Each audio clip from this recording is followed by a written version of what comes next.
and welcome to the 140th episode of my podcast. I am recording this very special episode at the legendary Annapurna Studios in Hyderabad, India. I am here to interview the legendary award-winning actress, Bharatanatyam dancer, and a top animal activist of the country, Miss Amala Akkineni, the director of Annapurna College of Film and Media, and the co-founder of Blue Cross of Hyderabad, one of the top animal welfare organizations in India. Hi, Miss Akkineni. Welcome to my show. Hi, Vedanth. Thank you for that lovely introduction. Really appreciate it, and welcome to Annapurna Studios. Thank you. Yeah, I've been to Warner Bros. Studios before, but this is something different. It's really cool. Well, this is a classroom actually, and it's a screening classroom where we watch what the students have made, and so it's really cool and fun. We sit here and we discuss their projects. That's nice. That's fun. So congratulations, this is your 140th podcast, I was told. And yeah, it's been a journey for me. I've enjoyed it. Nice. And how's Singapore? Singapore is good. I really enjoy it. I just moved schools recently and I'm really enjoying it. Nice. So, through this interview, we'll talk about your journey as an artist, your efforts to improve the lives of animals, and your role as an educator at Annapurna College. To start off, can you tell me a little about your childhood? What drew you to dancing and art? My parents were in the Navy. My dad was in the Indian Navy, and my mom had been a naval officer. And my dad moved around a lot. They keep getting posted in different naval parts of India, naval centers. And because of that, I went to boarding school. I had seen Bharatanatyam being performed on stage, and I thought it was the most beautiful art form and I wanted to learn it. And so my parents sent me to a place called Kalakshetra in Chennai. And there I had some wonderful teachers, and it's a beautiful campus. And I studied in school there and then went to college. And all along I had dance classes in the evenings. The campus was full of animals. There were like 14 community dogs, and there were cats, and there were cows, and there were goats, and lots of birds. Like you see the forest here. It was a beautiful, there were forest-like trees, and there were lakes when it rained, and a lot of dab chicks would come and have babies there. Snakes, and so I really grew up in a beautiful campus which had a lot of nature around it, and I learned to be very comfortable with animals. My dance teacher Sharada Hoffman and her husband Peter Hoffman had a very deep influence on me, and they used to encourage me to be kind to animals. Rukmini Devi, our founder herself, she spoke beautifully about helping animals, and I think all of that really left a deep impression on me, and I used to help all the animals on the campus. I rescued my first animal when I was maybe 7 or 8 years old. Yeah, so that's how it started. That's amazing. Kalakshetra sounds like a very, very nice place. It was. It's yes. in Chennai, right? That's right. Yeah. How did you arrive at the decision to go there? Were there others among your peers who also went there or not? If not went there, pursued a similar career, and also did you have the support of your parents? My parents were very supportive. In fact, I was learning dance in Vizag in the naval base with all my friends, and my dance teacher told my mother, "This girl is gifted. Why don't you take her to some serious training? I've taught her what I know." And she guided her to take me to Kalakshetra. And my mother, of course, I was the youngest child. I have an older brother and an older sister. She was hesitant to send me to boarding school so young. So she took me to Chennai and she said, let her see, and if she really likes it, and if she decides and she wants to go, then we will send her. And that's what happened. I went, my mother took me, it was the summer holidays, and I walked around the campus and I thought I was in heaven because it was so different from a crowded city, the tall trees and all the birds and this open space and the dance class. And I just loved to dance. So every evening, 3 to 5 we had our dance class, or 3:15 to 5 o'clock we had our dance class. And it was the most magical thing for me. And I said, yes, I want to go. And my parents packed my suitcase for me and sent me off to Kalakshetra. Yeah, and it sounds like you had a wonderful time there. I did. Of course, it's normal to miss home the first few days, but then I made friends and there were girls from all over the world. They were from all different parts of India, from different countries of the world. And the minute I made friends, I was okay and I got over my homesickness. And I spent almost 10 years in that hostel.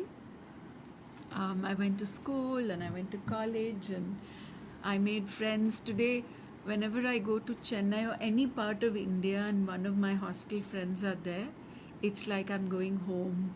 It's so nice to see them all. That's nice. And you mentioned that Rukmini Devi Arundel was the founder of Kalakshetra. Did you ever have a chance to meet her, and did she mentor you in any dance? And you said that she was also the one who sparked your animal welfare journey, right? Right. Yes, Rukmini Devi was the director of Kalakshetra when I was a young student there. And I used to see her at prayer meetings. She would be there and she was always the most elegant. She was in her 80s at that time. She was the most elegant 80-year-old I had ever seen. And she spoke so softly and so beautifully and so compassionately, trying to awaken all of us to being kind to animals and to be considerate to them and not to propagate cruelty. She used to talk about vegetarianism. My dance teacher, Sharada Hoffman, she had a very deep impact on me because I spent a lot more time with her every day in the dance class, and then after rehearsals and dance practice, she would take us home and feed us sandwiches, and she would talk to us about all the things that Rukmini Devi had set up and had intended to do. And Sharda teacher's husband, Peter Hoffman was Rukmini Devi's support to prepare the report for the prevention of cruelty to animals, right? So in 1958, Rukmini Devi presented in Parliament a report that Peter Hoffman had prepared in great detail regarding the condition of animals across India and the cruelty being meted out. And Rukmini Devi presented this in Parliament. She was an MP at the time. And in Parliament, Pandit Nehru, who was the Prime Minister, he took the report and he said, leave this with me, I would like to bring this in as an act. And 2 years later, 1960, the Prevention of Cruelty to Animals Act came in as an act of Parliament. So the person who wrote that report was like a father to me, Peter Hoffman, and I grew up in their home and their campus, and both Sharada teacher and Peter Hoffman had a deep influence on me, and they in turn had been deeply influenced by Rukmini Devi herself. That sounds really nice. And my father has talked to me about the prevention for cruelty to animals at many times, and I didn't know that Rukmini Devi was the one who presented it. I only learned that a few days ago. Okay. Yeah. And after Kalakshetra, where did you go? In Kalakshetra, well, I had a very exciting life in Kalakshetra. It was all between schooling, college, dance, travels, tours, dance performances. I had an offer. I mean, movie directors used to come after dance, seeing the dance, they would come and ask me if I wanted to act in films. And in my final year at Kalakshetra, I thought, okay, I have to think of what I want to do as a career. And one particular director and his wife, who was the producer, they came and asked me to do a film. And they said, this film requires a classical dancer. So will you be the heroine of the film who is supposed to be a classical dancer?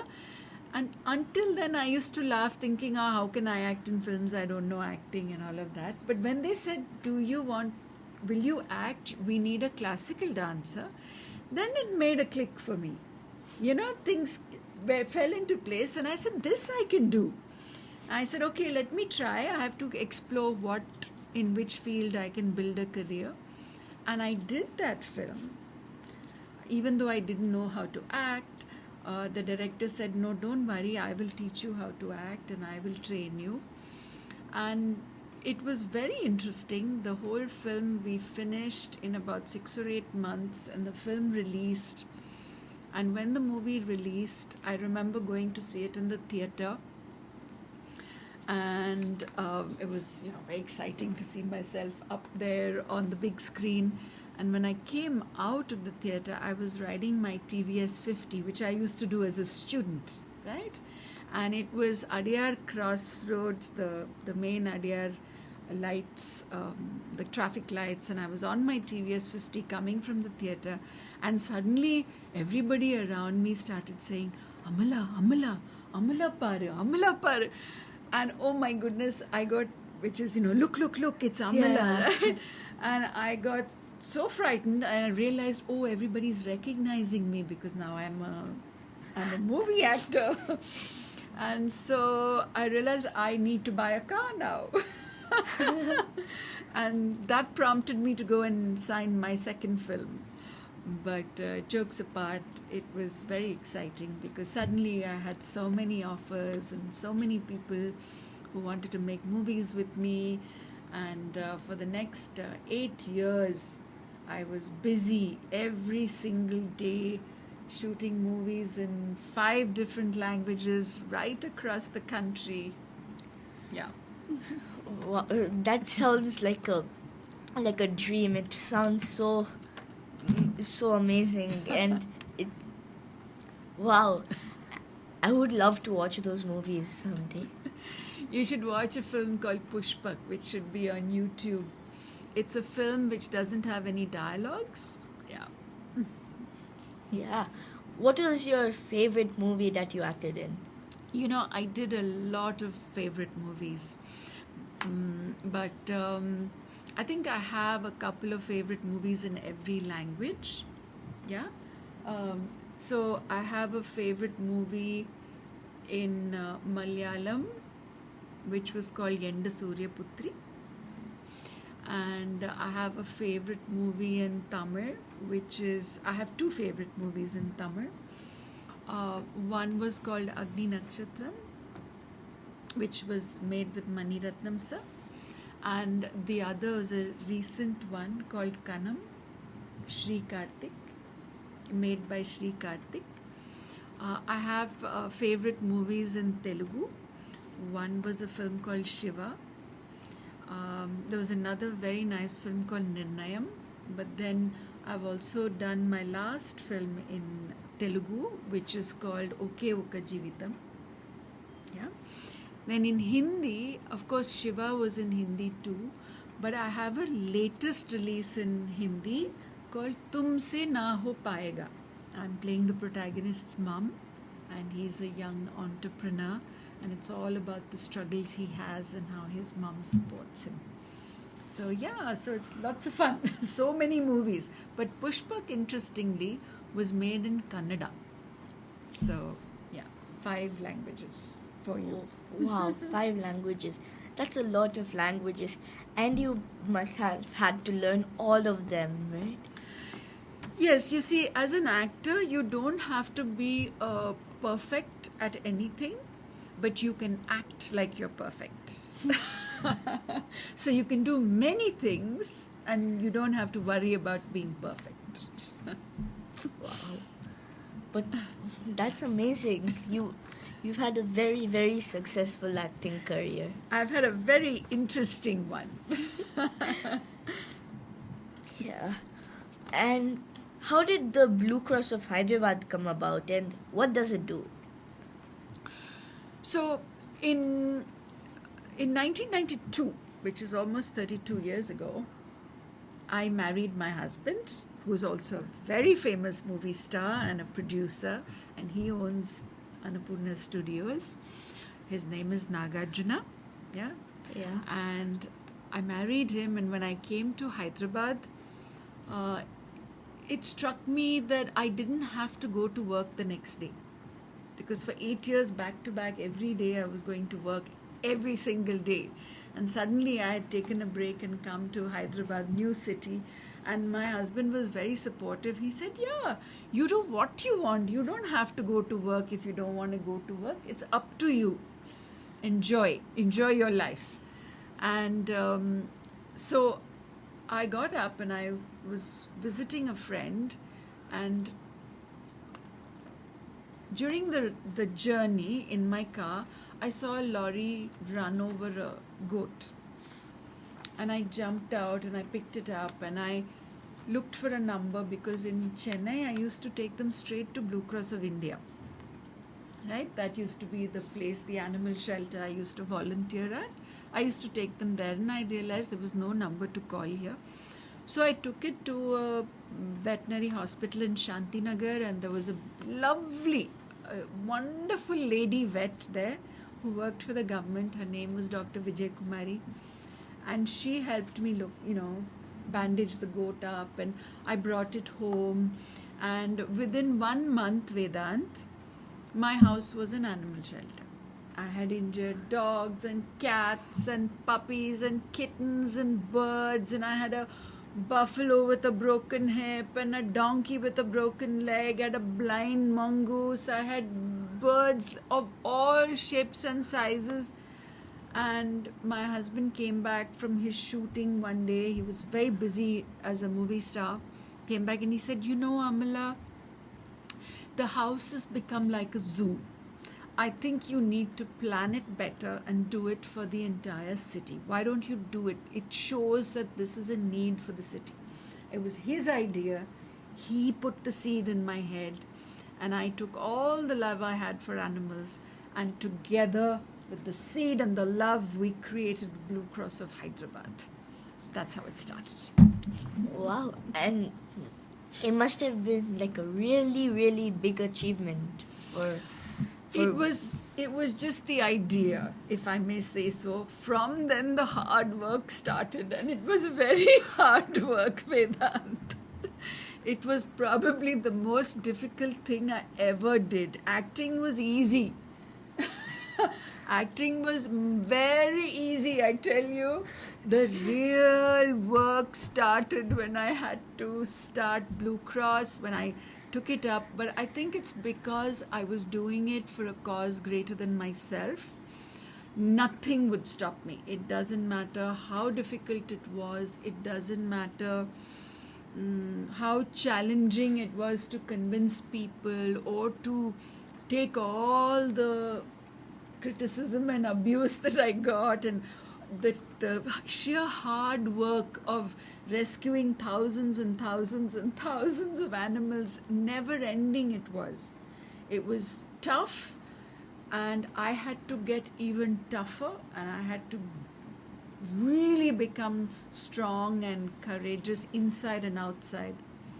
But it was all worth it. And I've been to the shelter Blue Cross, and it's amazing. I really loved it. Like, there was animals everywhere, and it's so nice that you you started helping all of the injured animals, because I see even when I was coming here, there were just stray dogs and cats walking the streets, and at any moment a car or bus or lorry could hit it. Thank you, Vedanth. And now there's a place for the animals to go to get better.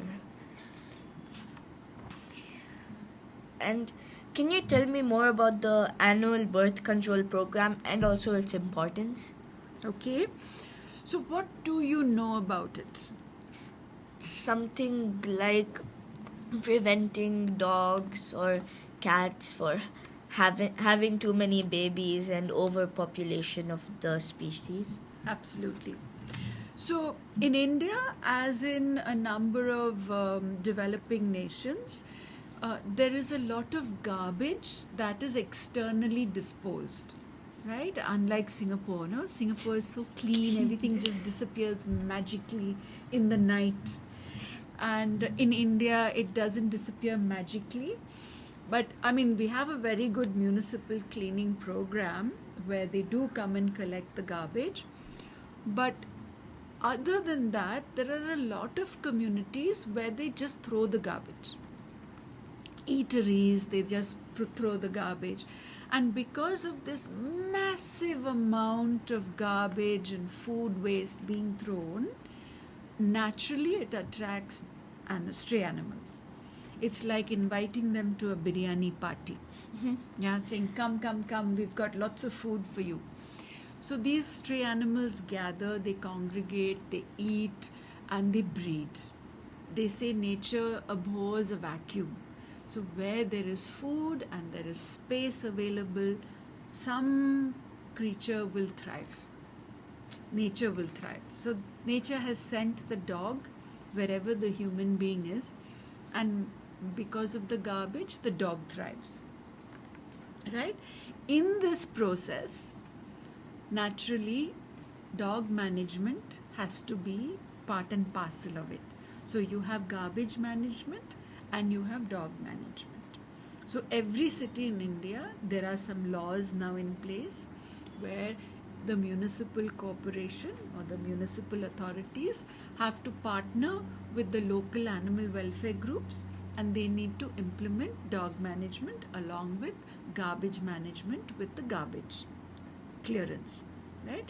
And along with that, that's how the ABC program was formed. ABC is, it's as easy as ABC, animal birth control. The government have very strict rules on how it's supposed to be done, because not everybody is equipped to deal with stray animals, and if something goes wrong, stray animals can't ask for help. Yeah. Right? Yeah. So that's where the animal welfare group plays a very strong role to make sure about the welfare standards of the animal birth control program, to make sure that the catching of the dogs is done in a very humane manner, and that the surgeons are highly trained, because in 4 days of the dog being caught, neutered and vaccinated, the dog has to be released back in its place. And this is the program. About 5 years ago, we realized that the dog population was just growing and growing and growing. And there were more and more parts of the city. The city was growing and extending, and including new parts and new dog populations and new garbage to deal with. So we realized that somebody had to work very hard just to do the dog management, right? And if you want to work hard and do something, you have to give up something else. You can't do a little bit of this and that and that and that and that and that and that and be effective, right? Yeah. So it's like when I became an actor, I gave up dancing because I realized I had to focus and do one thing. When I started animal welfare, I gave up acting and I gave up dancing. And when I started doing the animal birth control, I had to give up several other areas which were taking up all the shelter space and all the budget we could raise and all our time and energy. And it wasn't helping. It wasn't helping anyone. So we stopped all of that and we shut down everything and we shifted only to sterilizing street dogs and cats. Within 1 year, there was an enormous drop in the number of puppies. There was a huge drop in the number of road accidents. And there was an even larger drop in the number of cases of parvovirus, distemper, and other canine diseases that come with unhealthy dog populations. That's only because we started focusing on neutering and vaccinating. And when we vaccinate for all the canine diseases as well as rabies. Wow. Congratulations. Thank you. And in Hyderabad, is Blue Cross the only shelter, or are there any more? I think there are almost 28 groups of animal welfare people in Hyderabad, although the shelters may be 5 or 6 shelters. I haven't been to them all, but I do know that a large number of young people want to start up new places and are looking for spaces to collaborate with. I met this young man, Devan was his name, and when he was in engineering college, he was studying aeronautical engineering. He had convinced his engineering college to give him space where he started kennels for abandoned dogs. It was quite remarkable. So there are lots of young people like that collaborating with small spaces that they can find to help the localized, the animals they find locally. So, yeah, and what are a few things my listeners can do to help animals and support Blue Cross? Okay, so you could definitely visit your local animal shelter and see how you can help them, because there is a great need for people to understand how to coexist with animals. Visiting an animal shelter gives you that opportunity to know how to be around animals and how to support them. If you can't adopt, I mean, it'll be wonderful to adopt a homeless animal, but in case, say, you're living in a small apartment or your parents are very busy traveling and you go to school all day and you don't have the time to adopt, at least you can go to a shelter and you can walk the shelter dogs, help the shelter and improve the quality of life of the shelter dogs. Never ever take pictures with exotic wildlife. I mean, there is a lot of cruelty in the world today with people being fascinated to take pictures with wildlife, and that causes a lot of trauma and anxiety, and those animals are kept in captivity, and it's quite a miserable life they lead for that one photograph. There are many ways to help animals, but your first starts with a visit to a shelter.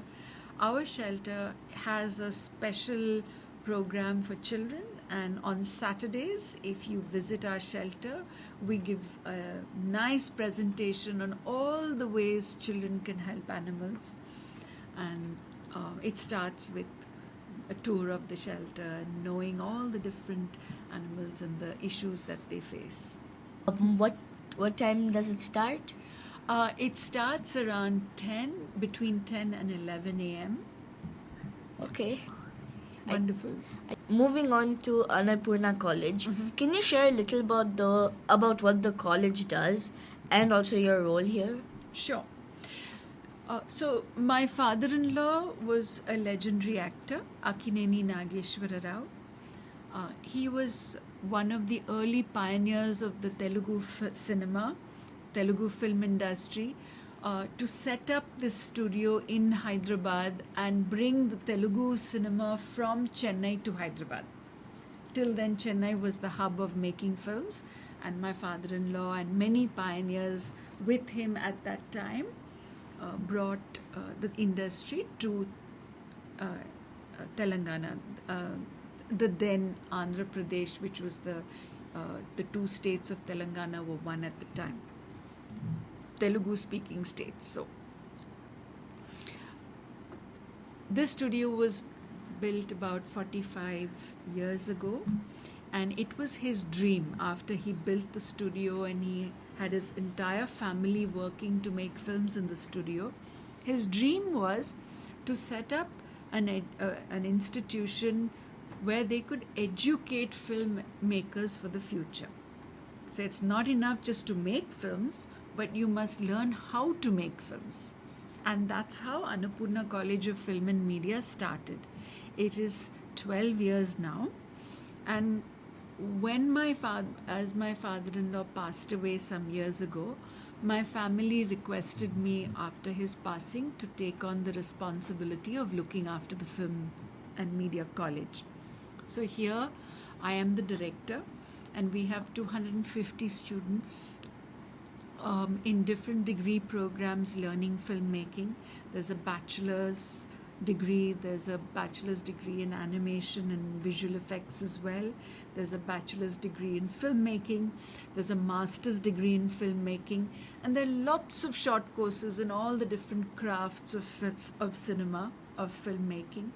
And even in acting there's a certificate course, an intensive course of 5 months.